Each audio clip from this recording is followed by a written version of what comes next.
We're here for the unfolding, aren't we?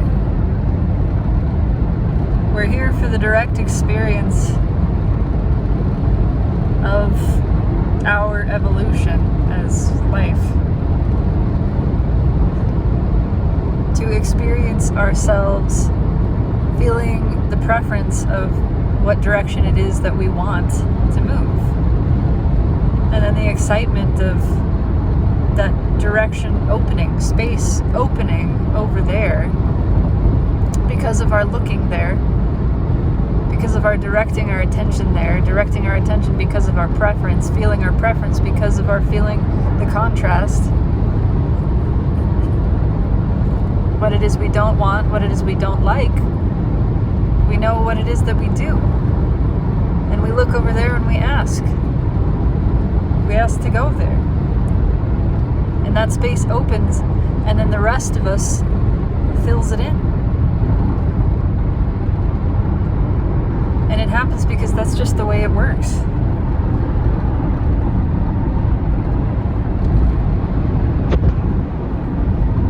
And we get to celebrate that. We get to celebrate the magic of how this works, how we evolve, how we grow, how we unfold. We as life, we as all that is. The energy of being, the conscious beingness of existence.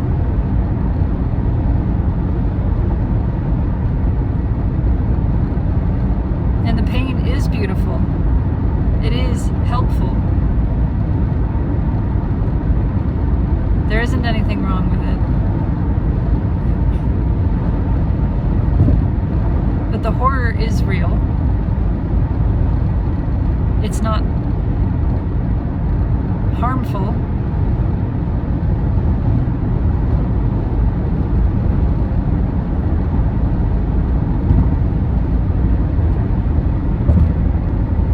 But we have to acknowledge the hurt of what hurts, the horror of what horrifies us, not because it's bad, not because it's wrong, because that's just what it does, because it doesn't feel good, because it creates this sensation of deep sadness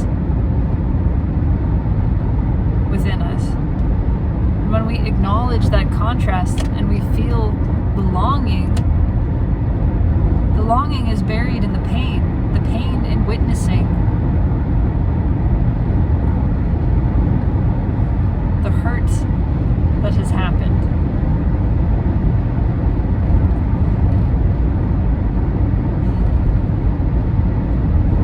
By acknowledging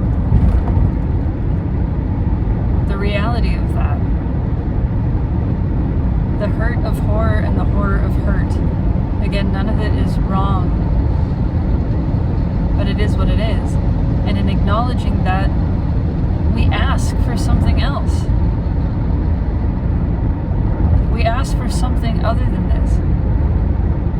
And if we don't let ourselves hurt, we don't let ourselves ask.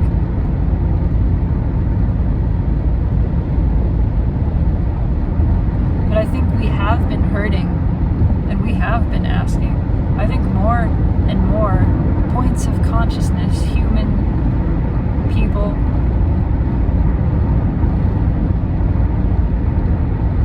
where consciousness is coming to this point, this sharpened point of awareness where it can really feel clearly the direction that it wants to move. And I do see now that this exists in other animals, of course. All of life is conscious.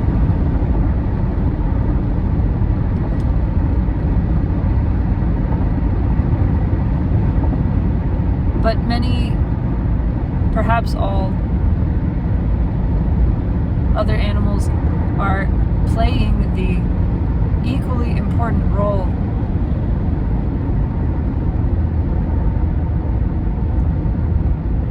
of being the lighthouse for us,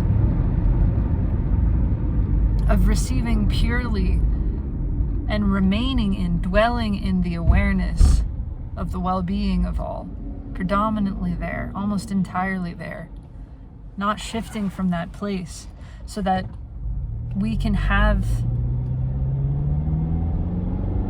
that message, that melody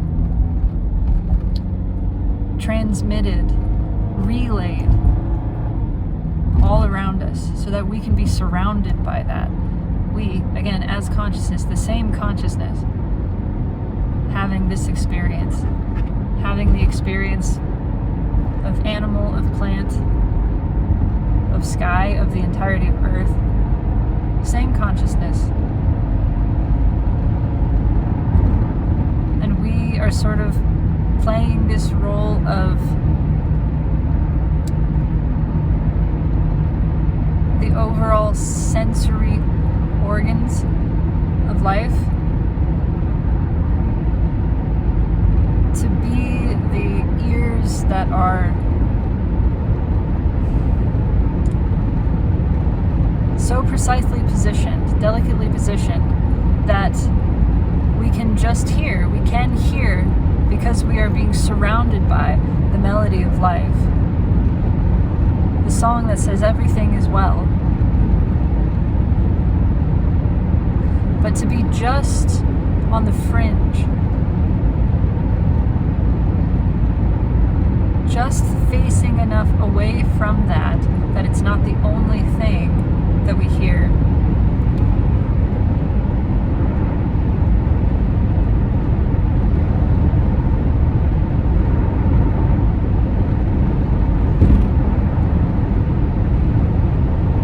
Just enough to have a little bit of space in our view for something more.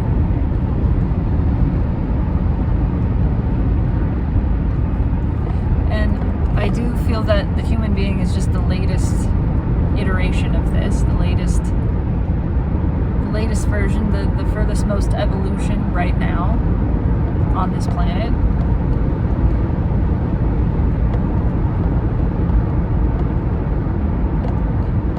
In fact, life is evolving in all kinds of directions, and the directions that humans are moving is not the only direction, but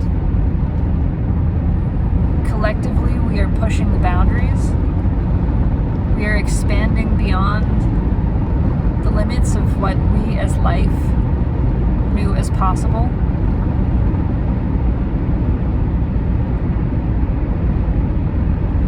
So we are coming at it from all different angles,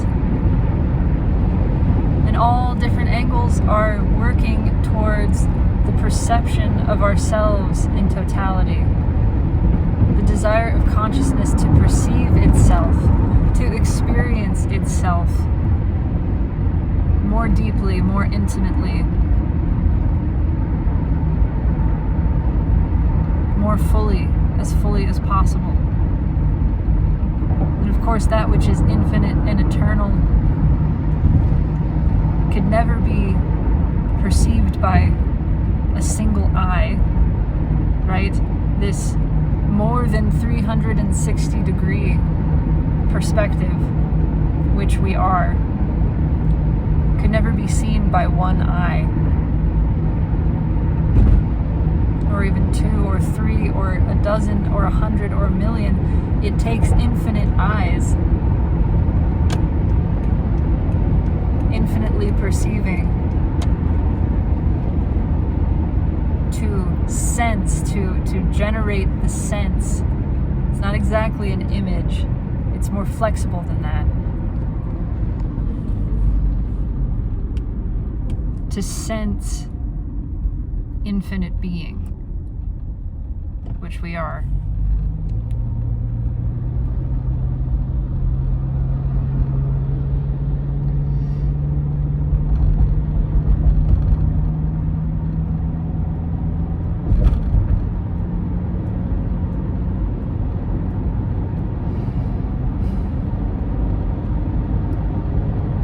I feel that we're moving collectively as consciousness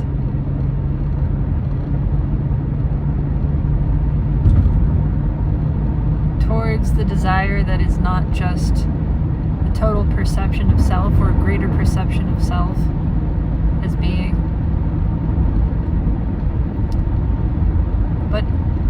towards a more acute and deliberate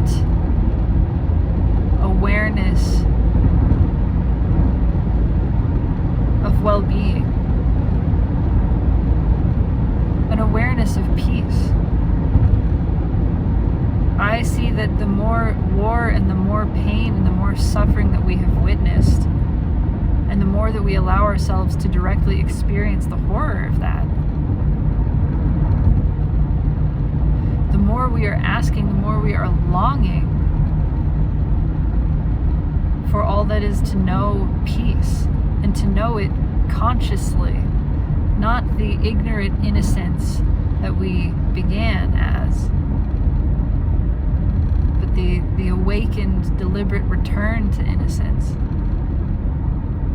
the enlightened innocence, I suppose,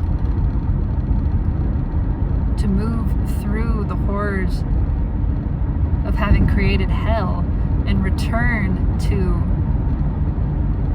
not even return, to create a new awareness of heaven that is not separate from where we are or as we are, but integrated, cohesive. And I suppose that is what has been called the new earth, or heaven on earth, or the return of the kingdom of heaven, or however many ways it's been referred to.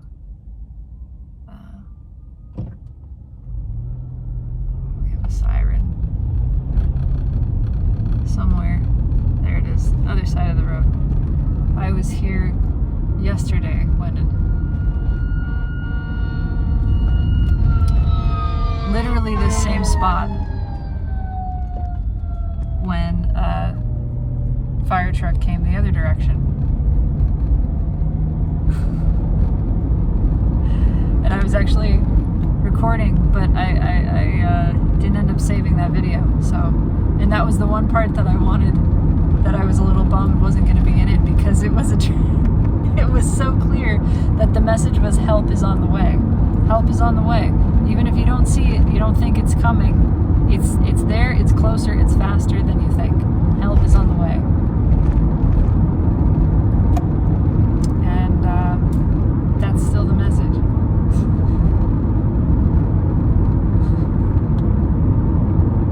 And that is fucking amazing. And even if we're not doing anything, nothing, this is it. Nothing means what we think it means. But the universe is alive and it is playing. We are playing. We are speaking. It's just that we're speaking in song. We're not, there's not some big thing that we're trying to achieve. There's not some big message that can only be deciphered once you've earned it, whatever. We're playing. We are playing together. And the message that all of life is always sharing is that we're safe. It's okay. It's okay. All of this is what it is. It is really happening. What's not, where the information isn't, is the story about what's happening. Be with what's happening. Feel what's there. Feel what's there. What you feel there is real. And all of it is safe, and all of it is right. And when you feel the pain and the horror and the repulsion, nothing has gone wrong. This isn't wrong. It's not, nobody is wrong. What you're viewing isn't wrong, and you are not wrong for feeling what you feel. Just stay with those feelings. That's where the juice is. That's where life is learning what it likes. That's where we are learning what we like as life. And branching that direction, moving that direction. And there is room for everything. There's room for everything. There's room for us to explore every direction. But we are finding as life that our desire is largely aligned. The details, the nuances of how that desire is fulfilled, that gets to be infinite. There's infinite diversity in the specifics of fulfillment of desire. But the general desires, the underlying desires, the true heart's desire of life is for love, is for peace, is for well-being, is to know these things, to know love, to know peace, to know well-being, for all of life to know love, peace, and well-being, for all of us to know security, for all of us to play, to feel like the children that we are, the innocent, flawless being, flawless in all of the diversity of experience that we are, to know our well-being, to know our safety, our security, our goodness, to know that we want to play and we get to play, and we want to be taken care of and we get to be taken care of, because it is all us. But we get to experience the asking from this small space to feel the caretaking of the big space. And all of it is us. But we have this experience of sort of split self because it's desired, because it feels good, because we are these sort of two energies. We are the ask and we are the answer. But it's most satisfying when we really focus into the ask and we allow the rest of us to really focus into the answer. And we allow there to be this sort of division there, this differentiation. It's not a separation, but it is a differentiation. It's really satisfying. You can only have the experience of being caught if you let yourself fully and deeply experience leaping. Not being the hands, but being that which is leaping.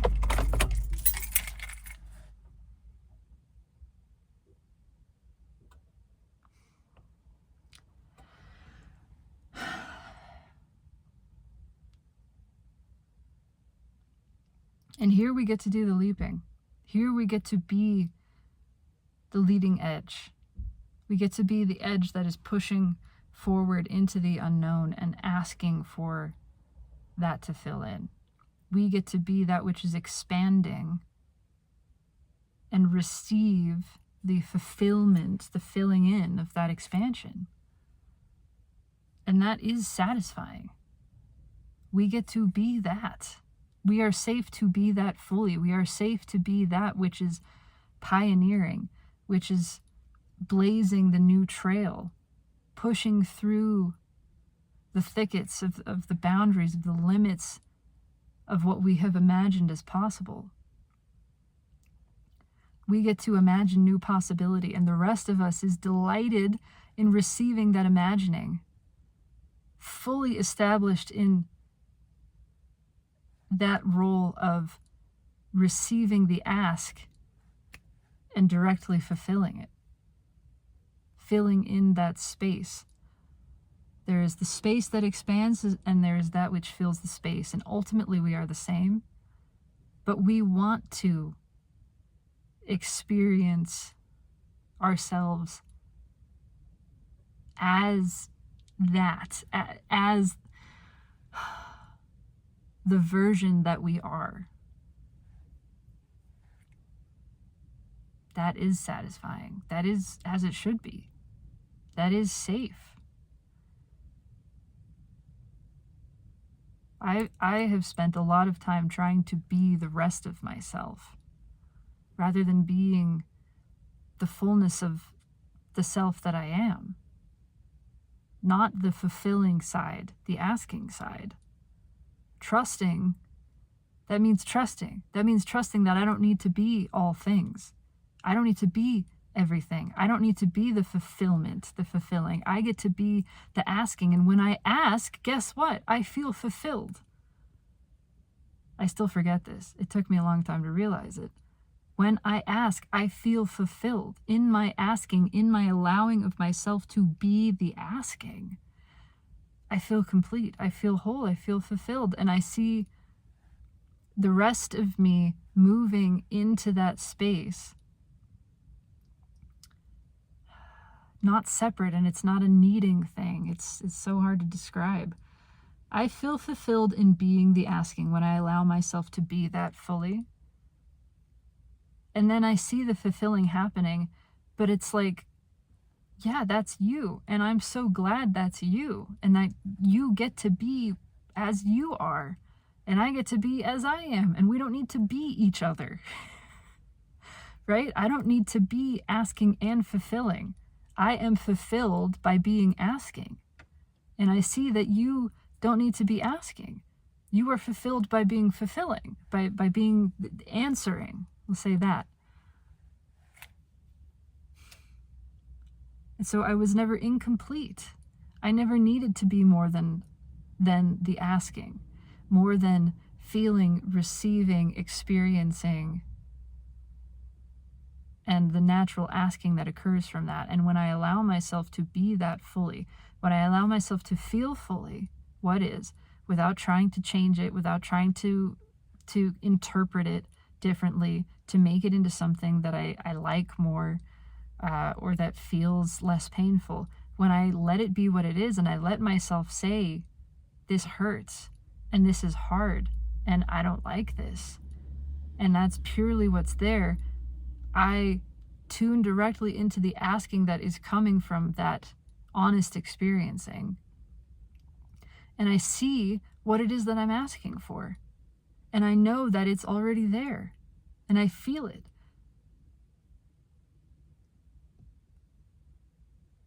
I feel that it's already fulfilled. And then there's this ease and this peace and this relaxation into the experience. Even and especially when it's painful and it's challenging and I don't like it, there's a relaxing into it that says, this is okay. I know this is okay. I can see what I've just asked for and what is fulfilled and what is coming now. In fact, what is already here. It's here because of my honest, conscious experiencing of this. Because I was honest enough too to say that I don't like it.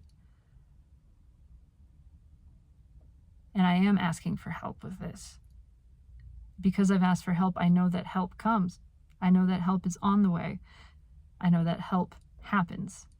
And that this is released. This is eased. And that which I am asking for because of my experience of this does happen. It does arrive. And it is new. It is new because of this. It's new and it's real. And then I can feel the easing of that while I am still in the experience.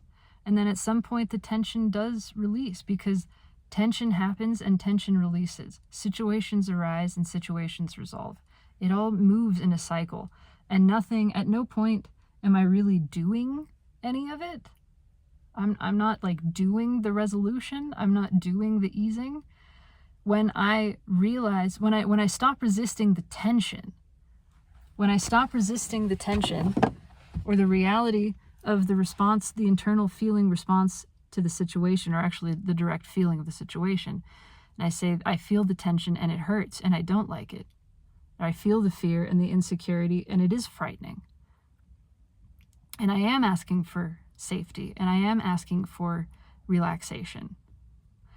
And then I see what I have asked for, and I know that what I asked for is answered, because that is the way that it works. In fact, it's already here. I get the direct evidence of that. As soon as I ask for the thing, I know what it is I've asked for, and I can hear what I have asked for, and now it's here.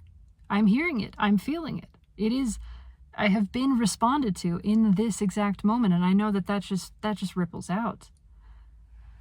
There isn't anything else to be done. There isn't anything to be done except to be honest and open in the experience, and to let myself dislike things, and to let things hurt, and to let things be hard, and to let myself acknowledge that I am asking for help with this.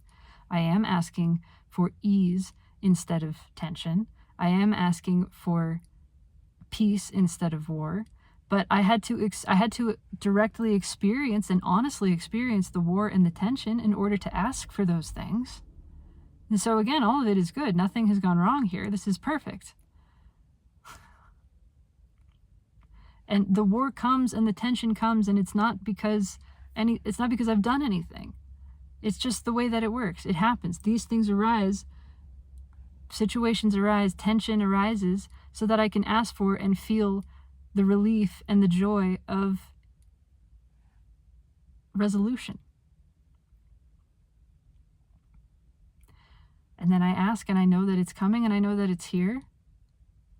And then it does. It does. And again, I haven't done anything. I've just allowed the process to unfold, and I've been a deliberate part of it. I get to guide where the ease and the tension and the ease, this wave of like arising and falling, that already is happening. But I get to sort of guide the direction of it. Like, it's not even that, because I'm guided by the desire. I'm receiving the desire, and the desire is guiding. So really, I'm not, the desire is mine, but it's not like I'm creating the desire either. I'm receiving it. I'm having this experience. I'm having my own desire revealed to me. And then I see the direction that everything moves as a result of my own desire being revealed to me. It's funny. I mean, it is satisfying, but yeah, we're not doing anything except exploring. We're freely exploring and discovering that discovering truly what the desire of life is, our desire, and that it is for peace. It is to know peace. It is to know well-being. It is to know our innocence and our purity. And when I say purity, what I mean is the being what you are, the beingness of you, of exactly you, that you don't need to be anything other than you. You don't need to be anything more than you. You are you. You are purely you. And that is good. It is good. It is right. It is perfect that everything is purely itself, is not other than itself. We're wanting to feel our innocence, our childlike innocence and wonder. Do you remember that Six of Cups? If you've been here for a long time, I used to talk a lot about the Six of Cups, and that energy is coming in strong. Anyway, I gotta get inside.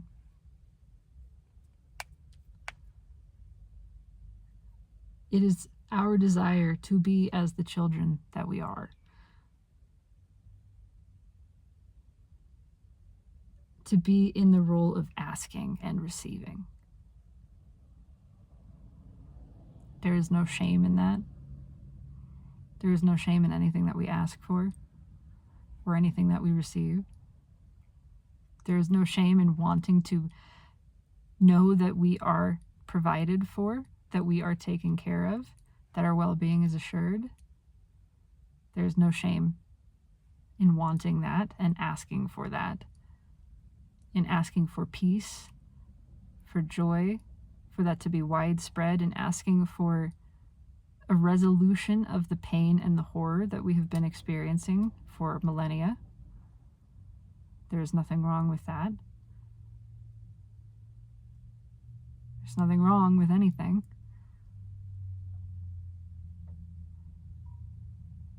There's nothing wrong with wanting to be taken care of. Wanting not to work, wanting not to earn, wanting to play, wanting to create, to have fun, to explore, to make and to experience the magic that is in everything. Wanting not to be worthy, like this thing that is worthy, that has proved its worth, but wanting to be taken care of absolutely, and knowing that this is right. It's something beyond self-esteem. It's something beyond self-love. It is being that so completely that loving is not an action that you do. It is what you are. And you are aware that it is what everything is. And there is no question that everything is taken care of. It's not because anything is worthy. It's because this is how it works. Of course. Of course. And yes, it is great. And it is amazing. And we get to feel incredible, deep, endless appreciation and gratitude for that this is the way that it works. This is the way that it is. Love is unconditional.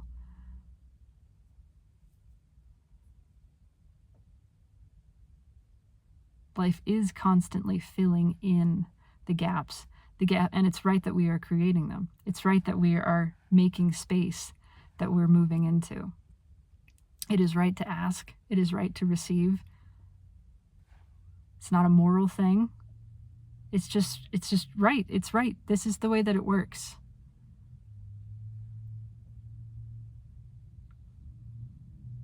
And all is as all should be. Because all is as it is. It is right to be as it is. It is love, and it is loved. It is play, and it is playing. It is not work. It is not effort. It is not struggle. And it is right to ask that we become aware of this. That all of life becomes acutely, intensely aware of this. That we are not struggling here. We are not fighting. We are not competing. This is not a hierarchy. This is not a competition or some kind of game where people win, only a few win and the others lose. It's right for us to feel upset by that thought, to recognize that that is not what is wanted, that is not what is desired, that is not what is liked. Okay, again, it doesn't make it bad, you just don't like it. And it's right to recognize what you don't like and to allow it to be that, allow it to be what it is, that which you don't like.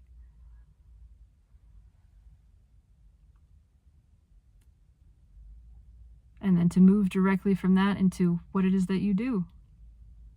What do you like? What are you asking for? And then to know that's what is. That's what comes. That's where we're moving. That's the space that we have our gaze fixed upon, that we have discovered because of allowing ourselves to be where we are. To be where we are, to look at our surroundings and say, I don't like that. What is it that I do? What is it that I do like? And then to have a new direction, to point ourselves, and in pointing ourselves into this new space, for that to fill in. This is the way it works. We do want to know this. We are asking collectively, as a species, as a planet, as consciousness, to understand this. We are asking for peace. We're asking to know it. We're asking to let go of war. To let go of suffering. Not contrast. Suffering. Not even resistance. Not entirely. But the intensity of it. That is no longer necessary because we have tasted that enough to know how much we don't like it. And to say we're ready to move in the new direction that this has opened for us now. We're ready to stop tasting this and to move into all of the space that we have opened as a result of the tasting. Amazing, fantastic, valuable, perfect. We're done with this now. We're ready to move on. We're ready to move into all consciousness having the awareness of its well-being and its peace and its security and its safety and playing and receiving. And that's where we're moving. I love you so much. Take it easy.